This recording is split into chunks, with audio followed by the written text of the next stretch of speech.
I'm from Morris Valley, so that was pretty exciting about being made in Morris Valley. So she's going to tell us about her family. And to start us off, Nancy Thornton is going to tell us about Morris Valley. She's kind of a transplant from some foreign state, and but she married the right person and got into our midst and everything and stuff. And the three of us, we belong to the same organizations. You know, our parents have gone to the same picnic in the community of Morris Valley, which is way up in the boondocks out of Yamhill, Carlton area. So, Nancy?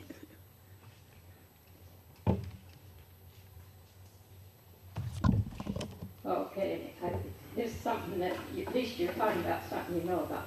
I've only lived there 55 years, so I'm one of the newcomers. And since it's never had pieced together what you can, but when I came to Oregon, I adopted Oregon, so I tried to gather up all I could. Morris Valley, there's a map here, and you can look at it more later. It's it's about 14 miles from McMinnville, 8.5 from Yamhill or Carlton. It's most people, you're just on the south end of it. I always marveled that the first wagon trains came to Oregon in 1842. By 1846, old Jacob Hahn that built a sawmill on our property. And you wonder that far from the river or Oregon City or something. But apparently the early trappers probably passed the word around. I've heard some of the old timers say that the Indians kept a lot of the hills burned off, that you had to go further back to get good timber. So maybe that was it. Jacob Hahn, Hahn Creek out of Carlton, staying down property at a hotel in Lafayette by 1850, I think. But it seemed like he was a man that didn't sit still very long. On the way up, he stopped at the Whitman Mission and repaired the mill. Then when he got to Oregon City, McLaughlin wanted to build a mill in 44, and then he was out in our place in 46. Also, the place where we lived was on the Jeeps, that people called it the mill place. The main donation land claims up there are ours is Teague Timber. It was the 640 acres, the whole square mile, so you can count it, judge distances out. In the early days, they called it Hibbard in Morris Valley. It was later on they changed it, but in the early days they called it that. Sylvania's daughter, Marcelle, had this place next door, the place here. The Worths is an old family name around here. They live on, still have property there. Then next to it is, he's related to the McBrides that we hear about. McBride Cemetery is Dr. McBride, the doctor, the missionary like that. McBride's sister was George Elwood's mother. Then he turned around and married McBride's daughter. So there are lots of McBride relationships, other than the McBrides again. So the roads changed it in the early days from what they are now. The road, I tried to make a map. The old roads, this would be coming up from Carlton. You come by McBride Cemetery and like that, and you cut up through this way. The line was put in. It came on up, shot through, and came up, and Fairdale would be where they had a stopover on the stage line. After they got the official toll road in, which was in the 80s, they changed the road that came out of Yamhill off the bridge and came up this way. But so that there, we still. Let's see, George Elwood, he was the third governor of Oregon. He was also served as a territorial governor of Utah for a while. And then after he was governor, I think he died in Portland. On our school was over on the Woods Estate. They called it the Woods School. The roads are different. See, the road now goes this way. In the old times, the road jogged down across this way. So it's hard to know where the school was. We wish we could figure out where it was, but it was Wood's cousin, one of the McBride. I mean, it wasn't that you ran over for a cup of sugar or something, but it wasn't that far over the hill. If you went down and around the way, they were still closer neighbors. We've lived on this place since my husband's family came there in 1932, so it's, well, today, I guess, not till tomorrow. My mother-in-law wouldn't sign the deed on Friday the 13th, so we know that it wasn't on the 13th, but that was that. The Morris Valley School is on the Shoal Place. It's on the curve of the road. There isn't much there now. There's just like a shed. I think it's more a hay shed than a place. And then he'd walk the mile back home after school. So then when the schools were consolidated, he went into Yamhill.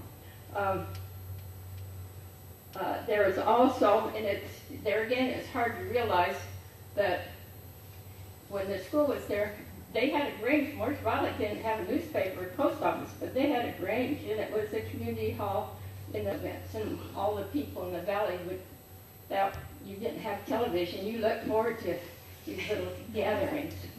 Also, the town of Puckerville is on the top. It's just where you go and hit the gravel and go into Morris Valley. That was Puckerville.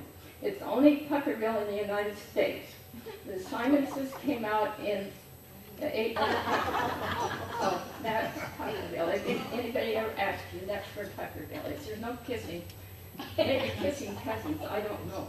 So anyway, all that, who's next? Carol? Carol will tell you the next chapter. She was raised on up the creek from us. The other thing that might interest you is Haskins Creek is... Was there a cemetery at Puckerville? Yes, there's one at Puckerville. There's one on the Shoal Place. What's it called? The cemetery, no, the Simonses, there, I think there's 3 graves there. When the fourth one, I think it was a daughter, died, the neighbors all worried that they didn't want all these graves above their well water, so they wouldn't let her be. Oh, it's in that black grapevine over there. I've never seen it. And there's also a grave on the Marcia Shoal Place. There's 3. We don't know who one of them is. 2 of them, one's related to the Smiths that lived there before the worst, and one's related to the worst. There's some graves up back, in their place, the planks. The son was drowned in the mill pond over at Fairdale. There's a grave there. Then my husband's ashes is up on the hill, and we put a tombstone up there, but there's just ashes. So anyway, yeah. Where's Haskins Creek on there? Oh, Haskins Creek comes in from the west, comes across here. I crossed Here from there. It comes west, is west of our house. I thought you go to Haskins Creek Reservoir by You could go up Meadow Lake, Baker Creek. well, yeah, but you go around that. Oh. There's a big culvert that actually has the reservoir. There's a reservoir there about 1.5 miles above my house. They built the dam over the Coast Range, and they built a tunnel through, so they take the water from the Nespeca River, comes in a tunnel back into the Haskins Creek, the Walder Link Dam, I think you call it, and then they take it out When there. Jim and I started exploring the minute we moved here in '87, why we went up Baker Creek to that. Yeah. And I don't On the cross, I've never followed it. I'm sure a lot of it's underground, but it dumps in over there. And they did it. McMinnville was very far-sighted. They started this watershed and this dam clear back in the 1900s. So I know our water rights are the second ones on Haskins Creek. And our place, my in-laws, my husband was raised in the original house that was built in 1912, and it's still there. We use it for storage. And then behind it, there was a little house, real little house, 4 rooms. And during World War II, it was used as an air observation station. Then all the neighbors over from Beardale to take their stint there, that they walk and then walk back. So that's general history. I'll let Farrell tell some more. Farrell? I'm right behind you. Okay. So, there's some pictures up here if you want to look later. Okay, I'm not used to talking on these things, so am I coming over okay? Yeah, right there. Okay, well, I want to talk about the Cooch family that settled in Carlton, and maybe some of you are familiar with Cooch Street in Carlton. Anyway, great-granddad's name was William Tetrick Cooch, and I recently found out that it was in German, it means coach, and C-H-E-N, Kuchen, or something like that. But anyway, somewhere along the line they shortened it. Well, in 1860, my great-granddad was living in Iowa with his wife Lydia and 6 children. Soon after, Lydia became ill. A single lady by the name of In 1862, Lydia passed away. Hannah kept on caring for the children, who were 4 to 15 years old, respectively, might be a little younger. Soon the town fathers came to great-granddad and told him he should marry Hannah, as it didn't look good for a single woman to be in his house. Besides, so W.T. and Hannah, 25, were married January the 1st, 1863. Sometime near the end of that year, or early 1864, she gave birth to her first child, a son who soon died. There are 2 stories to why the head. I just don't remember any other details. When I was much older, at a family reunion, a cousin told me Hannah had written in a letter that the cow went dry and the baby starved to death. So I don't know, take your pick. But somehow I have a feeling that that might have meant that mother didn't have any milk. And in a few months, the family were on their way west.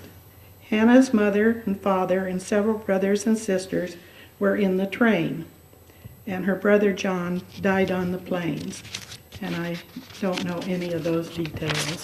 I'm down about Lizzie, the youngest, who was 6.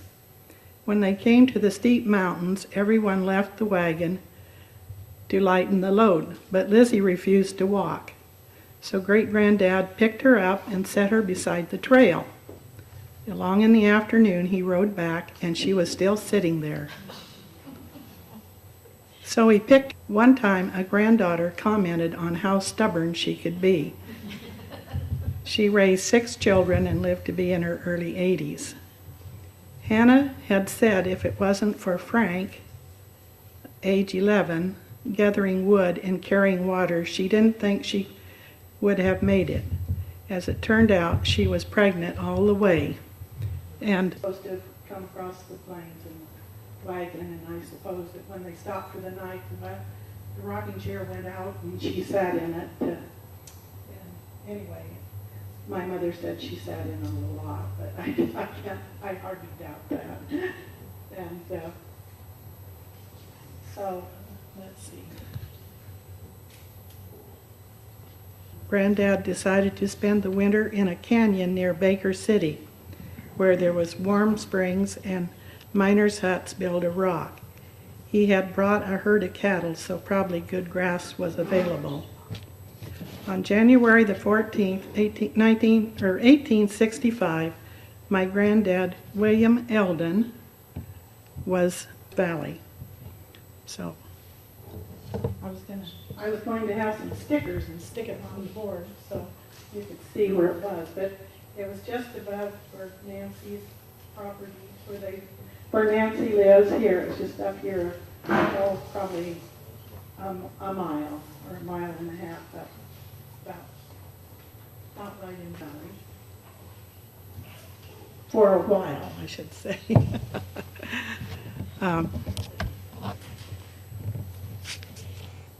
They lived there for 3 years. during that time, another son, George, was born in 1887. Hannah and 4 or 5 other people organized the First Baptist Church at the Woods School. Yeah, right there. So, and then that's the same First Baptist Church that's in Carlton now. And when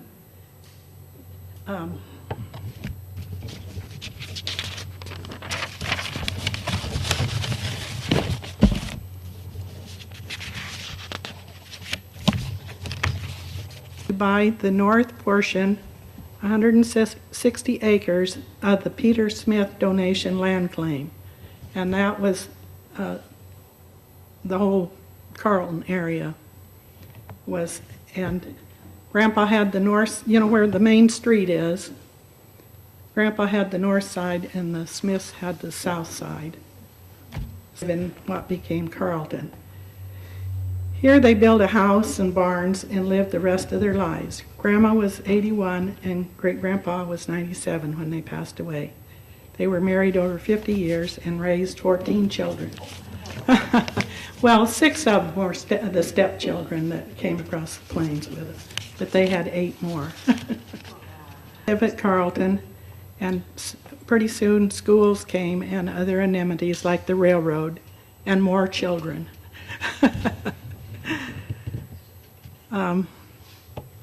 In 1880, when Eldon Cooch, the oldest son of the second family, was a young man, 16 or 17, he bought, and that was in the little valley above Moore's Valley.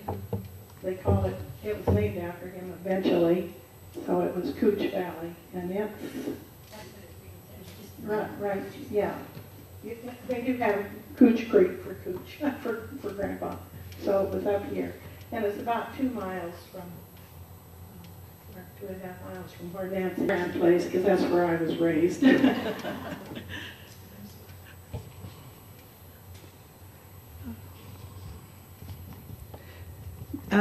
He had run cattle there for his father. There was a natural meadow, and soon more land was cleared. No, I'm missing a part here. Wait. When he bought the land, he was only 16 or 17 years old. His father had to sign for him, and so he had owned the land a long time. In 1888, he married Mary Jane Buckingham and brought her and 5 girls spread over 20 years. My mother, Zola, being the youngest, born in 1909. Show him the picture. Oh. That's my mother and dad, my dad. And I can still remember the log chicken house. I'd also built a 2-story house and a good-sized barn with a large hay mow, where us kids loved to play. And Irvin, my cousin that's just 2 years older than I don't know, some of the old farmers know about the Jacob, what they call a Jacob ladder in the barn. And so anyway, he got up and limped off home crying. He was about probably 12 or so. And years later, when the war broke out and he decided he didn't want to be an army man, he went down and enlisted in the Navy. And we know that that is when it happened, when he fell down that Jacob staff. And when I think of it now, you know, he could have been paralyzed and whatever, and no medical facilities anywhere. He probably would have died, but anyway, he lived on. But he didn't have, and we also got to help fill it up in the summertime. That was, from little up, we had a job. My dad and mother were married in 1931, and I and my brother followed soon after. Dad bought 40 acres adjoining the north side of Grandpa's property. To get to it meant a quarter of a passable in the wintertime. There he had built a house, finished a log barn, and other outbuildings. After a number of years, Dad and Mom bought Grandpa's place where he continued to live until he passed away at 91 in 1955. Dad got into dairying, hay storage, and the creek for cooling the milk. Because, no refrigeration. The creek was it. Also, Cooch Road had been rocked by then, so the milk could be picked up and taken to the co-op in McMinnville. He said to himself, "This is dumb." So he soon put the house on skids and moved it down the mountain, across the county road, within a few yards of the barn, and it is still there. The barn is gone. Dad lived in it till 2007, and he lacked 3 months of being 99 when he has been in the family 121 years, with Brother Eldon being the third owner. During this time, George and Zola were very good friends of the Jim and Annie Monroe family, who migrated from Scotland. And I'll let Marge tell her part of the Moores Valley story.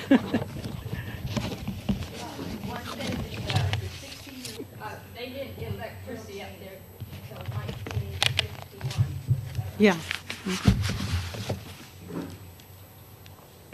With George and Zola, her parents, being such good friends with my parents, they visited quite a bit together, and us kids, grew up together and everything. And we happened to have what's getting weighed. They thought that was the funniest thing. They would laugh over who was the fattest, who gained the most or who lost the most. And they didn't get down on the floor and roll with laughter, but that was just big entertainment. I don't know. We should buy more scales or something. I don't know. But they had fun, and her parents were such good friends of mine. To Carlton, then they just stopped on the way home to the grocery store. And my mom was one of those famous people who made every kind of cookie that was in a recipe book or a newspaper, and George was the guinea pig. There was just one kind of oatcake he would not eat, but everything else he just loved, and my mother's cooking. So, but we were such special back seats of that bus, man. We got our sex education firsthand from other people. But it was a great life. That was a wonderful place to live, a community. I think probably all of us came from. I hope you all came from those kind of places. But so with my family, it's over at the far end. Those pictures and a funny tin box and some stuff. And both my parents came from Scotland. They didn't know each other over there. And if I had a map of Scotland up here, my mom lived up here at the very top, near Banff, and she was in a little community of White Hills, and that was a fishing community. And their house was where the schoolhouse eventually was. So I assumed that he worked anything.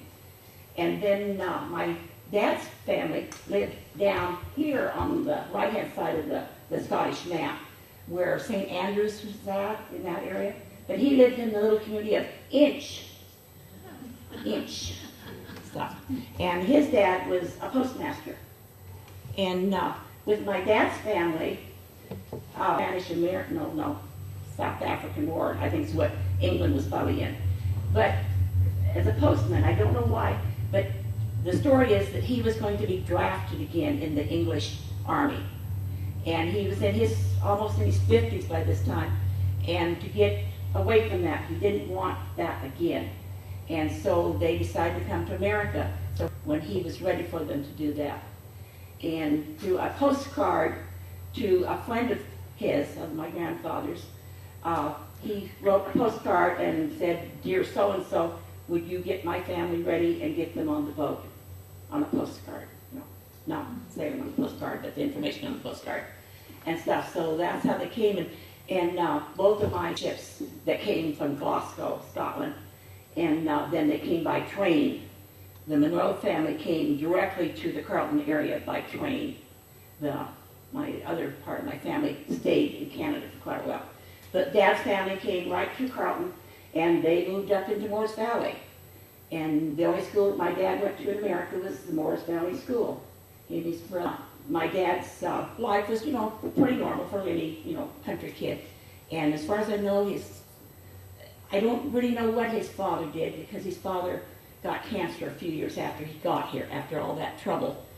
And my dad cut wood. That for Nancy's family, where her son lives now, my dad cut all that oak slashing. It was either him or... Then my dad and mother started courting. I don't know where they met each other, but there's quite a Scottish community in the town of Carlton. And so they started dating. They dated for 6 years. There was no way they could get married because his father died of cancer. And there was no Social Security, no welfare, no nothing to take him home and go out and work. But there was no way they could get married because they couldn't support the family and stuff. So they courted for 6 years, and my mom said she knew it was true love because she had to have all her teeth pulled out at one time. So he went with her to the dentist, held her hand while she had them pulled, and they went to the dance up at Morris Valley every Saturday night for 6 months while she had no teeth. I still don't know to this day how they supported Grandma, because they bought us, and there's still this other brother too, who lived in McMinnville and worked for Quartermax for years. But Grandma and Nellie, the sister, moved to a little house in Carlton, about a block behind where the swimming pool is, lived there the rest of their life. And I know we furnished lots of things. I never saw any money their whole life. And my dad died when he was 59, and my mom said her only wish in life was to live long enough to see her children raised. Well, she died at age 92, and my brother and I are still alive and stuff, and things. So, but my mom, after my dad died, then my mom moved back in with her brother, the one that didn't marry, and they had so sticking with the Moneros, we won't get those Ross mixed in here yet and stuff. So, so that was kind of what my mom and dad did. They lived in Morris Valley their whole life. It was a good, simple life. My dad was called a hill farmer because there were hills. And my father had the first John Deere cleat tractor over I drove and things. So my brother was off making his fame and fortune in the woods by then and stuff. But it was a wonderful life up there and very simple. And then my brother lived there for a while after my mom moved. But probably the biggest thing we did was raise turkeys. If any of you have ever raised a turkey, you know what a dumb animal is. Because we couldn't go any place during the summer, because at least my mom and I always had to sit on the roost to make sure the turkeys sat on the roost. Because if they roosted on the ground, then they would get like that rough, callous part on their breast, and they wouldn't be worth as much. So my mother and I sat on the roost every night till the turkeys. That was our spending money. Because we lived so far in the country, we couldn't go pick strawberries or, beans or things like that the kids were starting to do. So it was a good, simple life. And, I don't remember my folks ever telling me they loved us. I do remember once I heard my dad say, damn. And that was like the end of the world. My dad never cussed. My dad never, in your mind, you can think of somebody just like that. He didn't say much, but when he said it, we stopped and listened. And, the person that comes to my mind, and I even told him so once, was Ray Cower. Ray Cower never wasted words. And I told him once my dad was just like him, and things. So I had a pretty good life. And I always told my mom, if I ever do anything bad in life here, she also came from, way up there on the top of Scotland. And her mother died when she was 6. So she didn't have a very good life. She had 2 older brothers and her dad. And her mother died one year. The next year they were on their way to Canada because that's where the father's sister lived. And she invited them to come, us. And that's the way it worked. But it wasn't very good for Annie. That was my mother. So when they got there, of course they had to go by train across Canada, to get to Ontario where they stayed. And my mom was, a little over 6 by the time they got there. And so she stayed with that aunt and uncle, and they had a 15-year-old daughter who did not like that little, because the other kids were older. But the man of the house had TB, and TB way back, nobody wanted to go around with those kind of people with that illness. So they sent my mother out there to do everything for the uncle. and stuff. And just because my mother was there, the aunt gave her a spanking every day just because she was there. So she decided she was going to run away. So she had to turn around and go back home. And she did get a spanking, really good spanking then, so she said. She even remembered that spanking, really good, and stuff. And she could bring her doll out on Sunday and play with it and then put it back in the trunk, things like that. So that wasn't a very happy childhood. But she learned from it, and my mom told me more than once, she said, everything that she learned in life, I will never do that. And she never did, and stuff. And so the way I turned out, I can't blame anything against my parents, you can tell that. So, and because I had a very, very good childhood and stuff. So then they came down to Carlton, and my mother was farmed out then to another aunt and uncle. But this one was on her mother's, is that Lexus? No, Lewis. Anyway, number 6 school. That's where my mother went, out on Duncombe Road. And she lived with that aunt uncle who lived at the Mule Farm, Mule Lane Farm, on the way to McMinnville, between Carlton and Yamhill, Carlton and McMinnville in that day. And the brothers were farmed out at different farms around the country. And the father was farmed out, and the father paid this aunt and uncle a wage every month from his meager wages for her upkeep. And then sometimes they would be able to get together, but they basically had no home. Everybody was farmed out. So eventually they went all into the house on Hartley Bend Road. That's one of the pictures over here. They were out there, standard pictures. You have your horses, your cows, your dog, all your wonderful possessions out in your picture. And they lived there for a while. And then they finally bought a house at Carlton, which is near McBride Road. In Shelton Road. It's on Shelton Road. And that's where the family home was the rest of her brother Alec, the younger one. He was there part of the time, but he worked at Foothill Farms, which was not too far away. And brother Jim spent most of his life in the gardening thing, so he worked in town where Manuel Link lived and where that Charles Ladd lived and things. So, none of them were home very much. And eventually she was dating my dad. Of course she was 18 at the time, so it's all right. But then the boys would come home periodically. Most of them didn't live there. But her dad went out to do the chores one day in the barn, one evening. She was in the house fixing the meal. And she went out. He didn't want to found him. She was the one that had to go get help and stuff. And she was 19 at that time. And things. So she stayed there during those courting years with her dad courting. Still couldn't figure out how they could do it. But they figured it out. They got married at that house. What was called the Robb home. That's where all of them, the only place they all. And then after my father passed away, then she went down back and lived with her brother Alec in that same house. So that's kind of our history and things. And some of the items they have over here, the tin box that's here, the Monroes used that on the ship, and they were in steerage, so I assume they got maybe some meals furnished, but they, the brown coffee pot, they used that on the ship coming to America. And then they had their cookies and crackers in the tin box, the big tin box. And then the metal teapot was from the Robbs, and that was also from Scotland. And it seemed like it always sat on top of the refrigerator. And things so, and then there are, mean more to you now, and things so. So that's kind of some of the things that went on in Morris Valley, because that's where our folks lived, that's where we were raised, and Morris Valley's still there, but it's not kicking like it used to be. But it's I don't think you'll ever see a better view than when you come up the Carlton Road and come to the rise, and there's more. So I had a ringside view of it. So that's Morris Valley.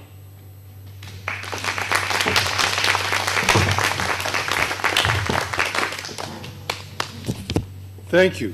That was a wonderful presentation. I enjoyed it. I haven't been up to Morris Valley for some time now. Kind of makes me want to take a wander up through that way again.